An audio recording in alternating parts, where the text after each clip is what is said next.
Good morning, everyone. Today, my group will be presenting on two important individuals whose history has impacted not only Jamaica but the world positively. These two individuals are Edna Manley and Marcus Garvey. My group members are Serena Ellis, Nathaniel Blair, Stephanie Brown, and yours truly, Emilia Smith. The question we want to focus on or answer in this presentation is how Edna Manley and Marcus Garvey contributed to the development of their respective territories. Edna Manley and Marcus Garvey. Both Edna Manley and Marcus Garvey were individuals who had an interesting and impactful effect on not only Jamaica but other countries as well. They were strong individuals who wanted the world and their surroundings to be a better place, so they tried to do everything they could to see that change. Edna and Marcus have both accomplished and did so many good deeds in their lives that even though they have died, their history has not been forgotten and people are still thankful for what they did while they were alive. So here on screen is a picture of Edna Manley. So, Edna Manley background.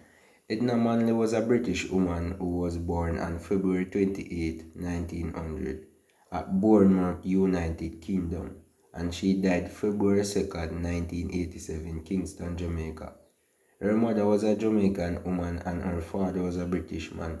She studied at various art schools in England, including St. Michael's School of Art, London, and privately with Maurice Harding, the animal sculptor.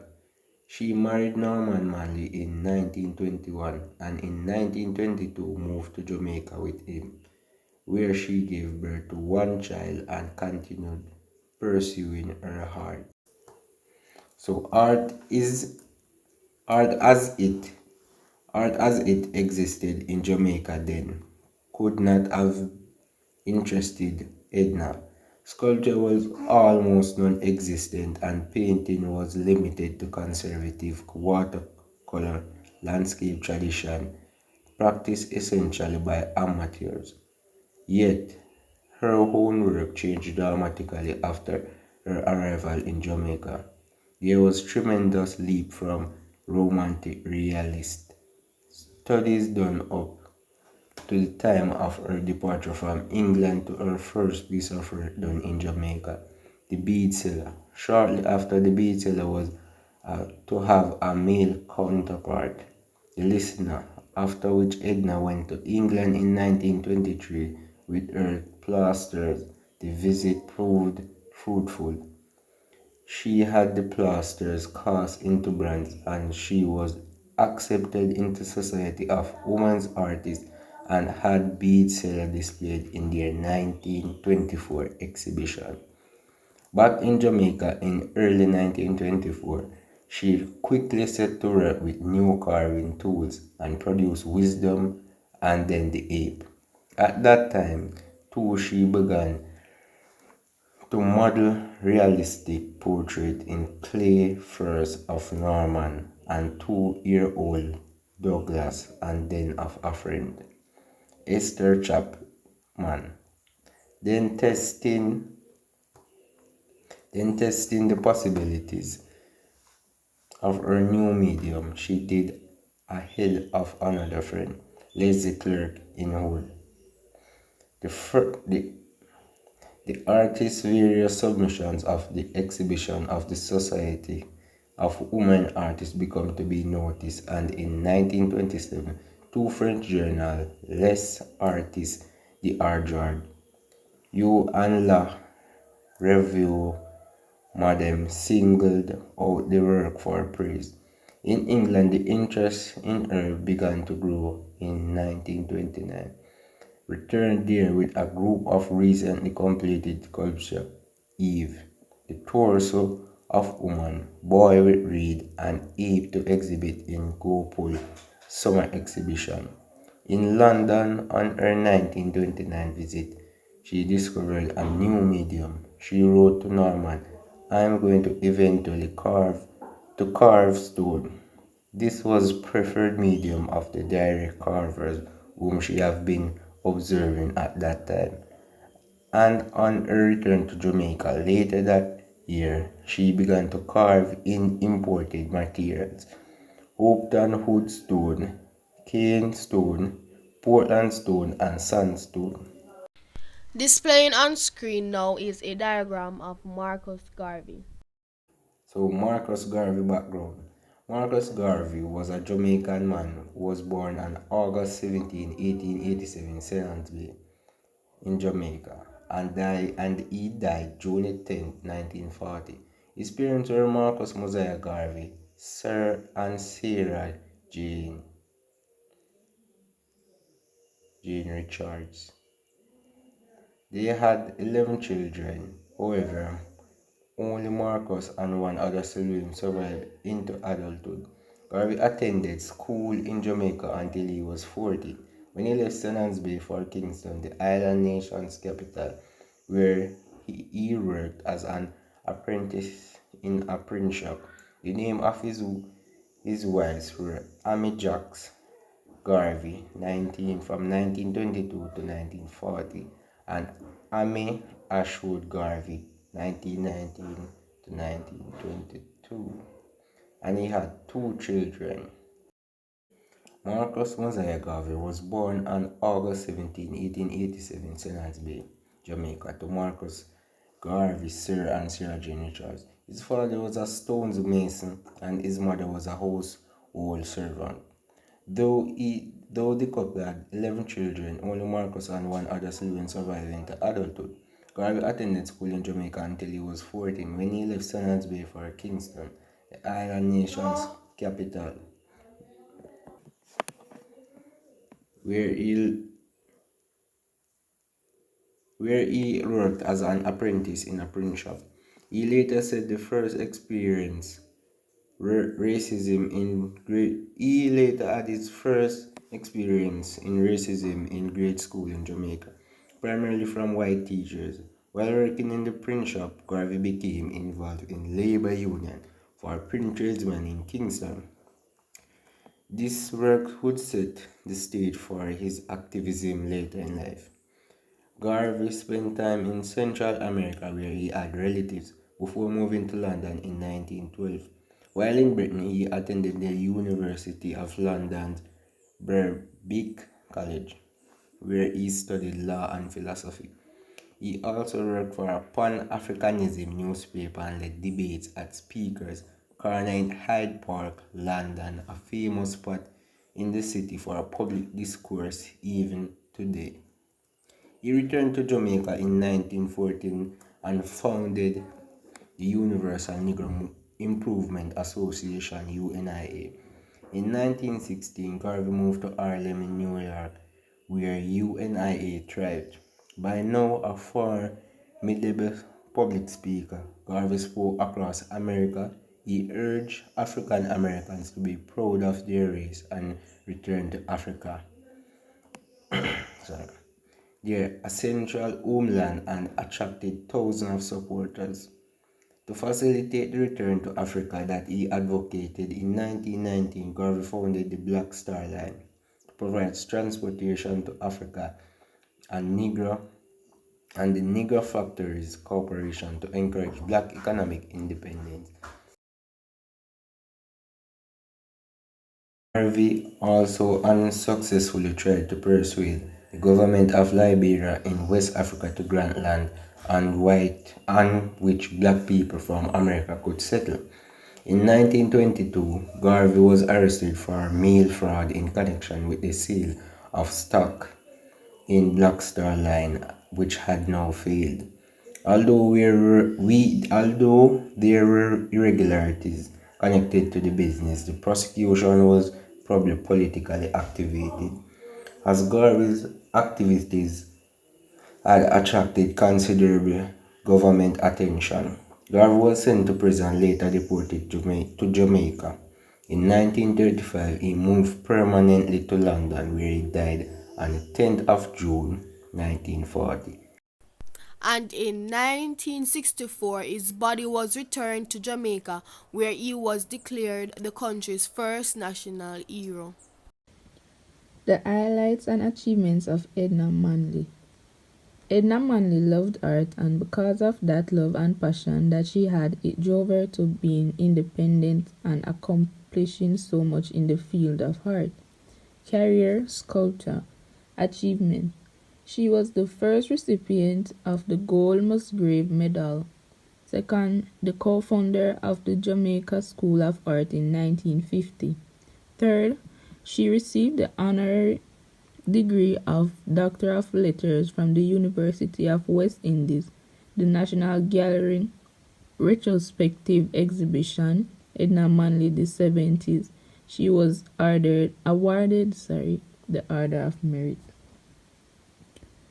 Negro Arose 1935 to 1940. This represented a search for a new order, a vision of a people being awakened to a new consciousness. Chief among her works at this time were Mountain Girl, Negro Arose, The Prophet, Pacomania. Second, the Dying God series, 1941 to 1948. Works including Before Thought, The Forerunner, Before Truth, Into the Mist. These are at one and the same time her most private yet universal works. In them are elements of a personal symbolism based on her own intimate relationship with her family and husband. The Public Year and Public Commission, 1949 to 1969. At this time, there is intense pressure on family and political life. Works at this time are isolated pieces, usually commissions. These include the Hills of Papine, the Mountains, and all of the Saint Crucifix. A Period of Mourning, 1969 to 1974. This is the period of illness and death of Norman Manley. She does angel the grief of Mary journey among others.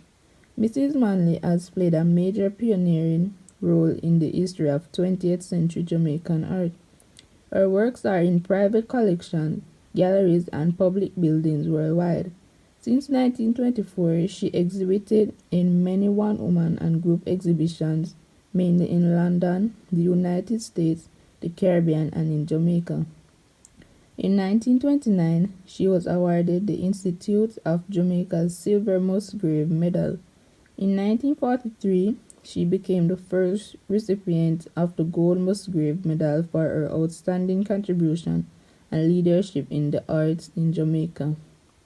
Edna was co-founder of the Jamaica School of Art in 1950.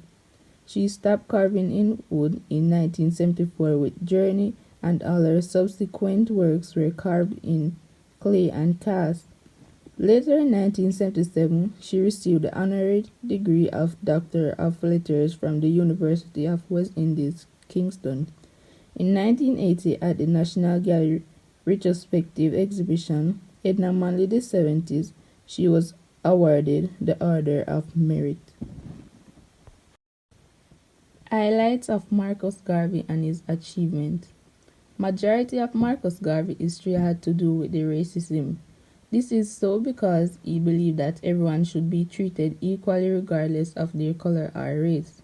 Career, journalist, publisher, and activist. Achievements. Marcus Garvey founded the Universal Negro Improvement Association. The UNI, meaning the Universal Negro Improvement Association and African Communities League, is a black nationalist fraternal organization founded by Marcus Garvey on the 15th of July 1914. The Universal Negro Improvement Association, active in Cleveland by 1921, was a branch of an internal movement founded in 1914 that stressed black pride, racial unity of African Americans, and the need to redeem Africa from white rule. At its height, the UNIA owned restaurants, stores, a printing plant, and other businesses, mostly in the New York City area. Black Star Line, the second one. In the early 1920s, the most famous and feared black man in America was Marcus Garvey. At giant rallies, he demanded an end to the racial violence, poverty, and discrimination plaguing the country. Garvey founded the Black Star Line steamship company through his United Negro Improvement Association in 1999. The third one, which was black nationalism, is a type of nationalism, or pan-nationalism, which exposes the belief that black people are a race and seeks to develop and maintain a black racial and national identity. His brand of black nationalism had three components: unity, pride in the African cultural heritage, and complete autonomy. Garvey believed people of African descent could establish a great independent nation in their ancient homeland of Africa. The fourth one, which is the People's National Party. The People's National Party was Jamaica's first modern political party in 1938, formed in September 1929 by Marcus Garvey. The People's National Party set out a 14-point manifesto, the first of its kind in the island's electoral history, and fifth, Jamaican national hero. Due to Garvey's outstanding work towards the black community, he was given the title of one of Jamaica's 7 national heroes in 1969. On screen is The Negro Arose, done by Edna Manley, and Serena gave a brief review of what it is about and why Edna created it in her highlights and achievements. Displaying on the screen is a diagram of what the UNIA, the Universal Negro Improvement Association, looked like back then, which Nathaniel defined previously. Edna Manley impact on her surroundings pre- and post-independence. Jamaican art is, like the best of art anywhere, captivates you with lovely scenes of nature, provocative interpretations of our culture, and even an avant-garde perspective of the world that now is against this background of work that now spawns the entire gamut of art history. It is really hard to imagine that even up to the 1940s, formal training in art was a strange concept in Jamaica. However, and quite importantly, a visionary named Edna Manley was just in time, and she helped to propel the industry to unimaginable heights. Edna Manley could be remembered most for being the wife of Norman Manley, the founder of Jamaica's first political party, the People's National Party, PNP. But Mistress Manley is so much more than that. Having left the study of zoology in England, she found a deep passion for art. One of the most memorable of her contributions to the Jamaican society is creativity in designing the rising sun, the logo of the PNP. She is known primarily as a sculptor, and so many of her early pieces were made from wood. Some of the famous pieces include Fawn, Message, Journey, Adios, Woman, and Mountain Woman. Having survived the life-altering experience of her husband's death, she vowed never to use wood in her work again. She turned to the other materials, which saw her producing some memorable pieces like Bead Seller, Listener, Puckamania, and Negro Arose. A critical theme in her legacy is a reflection of the struggles to the Jamaican people. Having been a part of the Jamaican experience pre-independence through the post-independence era, she has a particularly unique vantage point which comes across of her heart, Manley's debut. Show in Jamaica as main artist was in 1937. Although her carvings and sculptures were already being displayed in England, this individual showcasing as a solo artist is to believe to have been the start of the art revolution in Jamaica. Sir Hugh Walpole, a collector of her work, described her as capturing the strange and curious spirit of the Jamaican culture of her time. Mistress Edna Manley has always been candid about the influence of her personal life on the expression and the interpretation of her work. In 1965, after a period of relative quiet in her sculpting, she was so influenced by the struggle of the Jamaican people towards independence that she created a sculpt image of Paul Bogle to honor his influence in the Morant Bay Rebellion. For Manley, she only reflects the Jamaican perspective through a Jamaican's eye. This may have assisted in her work being described as progressive and cubist towards the latter part of her years. Edna Manley's personal revolution sparked a kind of interest within Jamaicans that exploded into the now modern expressions of art in Jamaica. In 1940, Edna Manley started hosting evening classes in the arts at the Institute of Jamaica's Junior Center. These classes continued and grew in popularity for the next decade.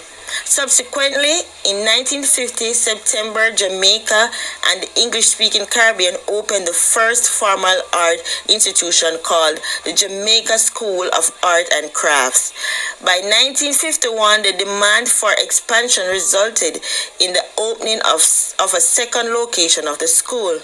The Jamaica School of Art, now its new name, was engrafted into the government's Cultural Training Center program and moved to a new location at 1 Arthur Wint Drive. Today, the premier art institution in Jamaica is the Edna Manley School of the Visual and Performing Arts. Marcus Garvey impact on his surroundings pre and post independence. The impact Marcus Garvey had. Like Edna Manley, Marcus Garvey did wonders while he was alive. He acted as a voice for those who were too afraid to do so. He made a difference in black people's life, and because of this, he will never be forgotten in black history. Marcus Garvey, before he really started to speak out against racism, he had a simple life. He had a few jobs while he aged as a Pan-Africanist in London, and he also worked at a printing shop. In his life, he had many accomplishments, but the UNIA and the Black Star Line were his biggest achievements. First, I will discuss the UNIA. After 2 years in London, where he received an education that would likely have been unavailable to him in the Americas because of his color of his skin, Garvey returned to Jamaica. It was during this time that he started the Universal Negro Improvement Association. Garvey also began corresponding with Booker T. Washington, the African-American leader, author, and activist who had been born into slavery. In 1916, Garvey boarded a ship bound for the United States,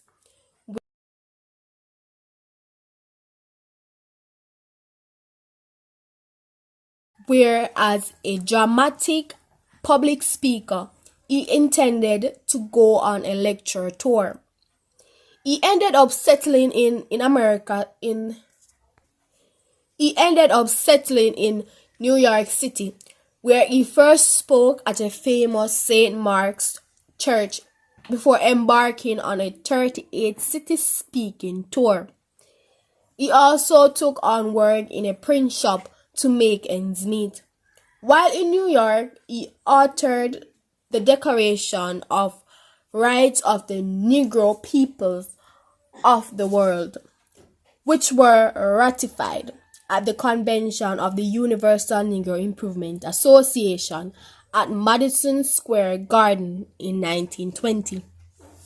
It was during this meeting that Garvey was also elected provisional president of Africa. Now I will discuss the Black Star Line, his second or one of his biggest achievements. Garvey established the first U.S. chapter of the Universal Negro Improvement Association in 1917 in Harlem. and began publishing the Negro World newspaper. Soon, his speaking engagement took on an angry tone, in which he questioned how the United States could call itself a democracy when across the country people of color were still oppressed.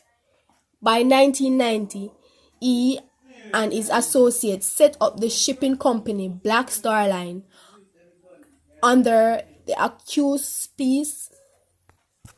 By 1919, he and his associates set up the shipping company Black Star Line under the Universal Negro Improvement Association, which by then had grown to include more than 4 million members. Not long after the Black Star Line had purchased its first ship, the SS. Not long after the Black Star Line had purchased its first ship, the SS Yarmouth, and rechristened in the SS Frederick Douglass, the company began its African redemption. With the idea of establishing a nation on the west coast of Africa for African Americans, or those who were born into slavery or were the descendants of enslaved people.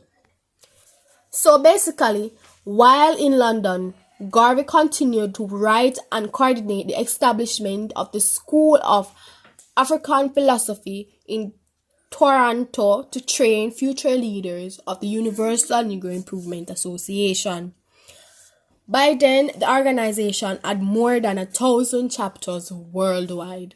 Although his legacy as a leader and activist lives on, Garvey's separates the black nationalist views were not embraced by many of his peers.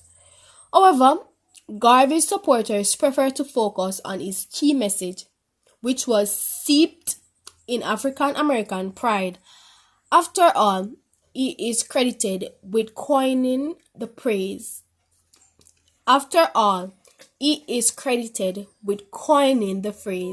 "Black is beautiful."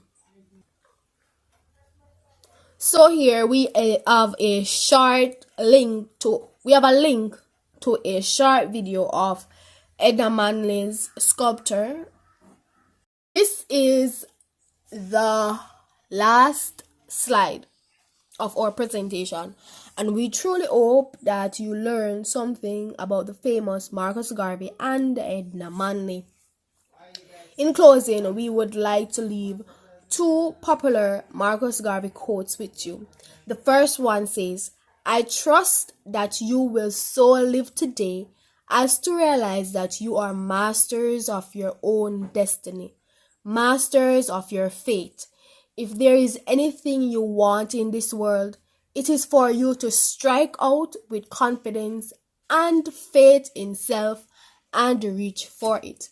The second one reads, "Take advantage of every opportunity.